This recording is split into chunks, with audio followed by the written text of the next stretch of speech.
কবি সুভাষ মেট্রো স্টেশনের আপ প্ল্যাটফর্মের একাধিক কালামে ক্র্যাক।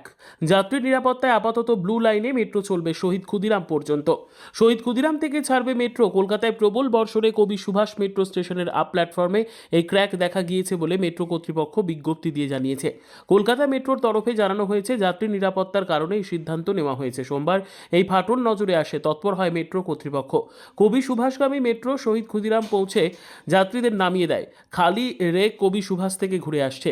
দক্ষিণেশ্বর থেকে শহীদ ক্ষুদিরাম পর্যন্ত আপ ও ডাউন উভয় লাইনেই পরিষেবা চলছে।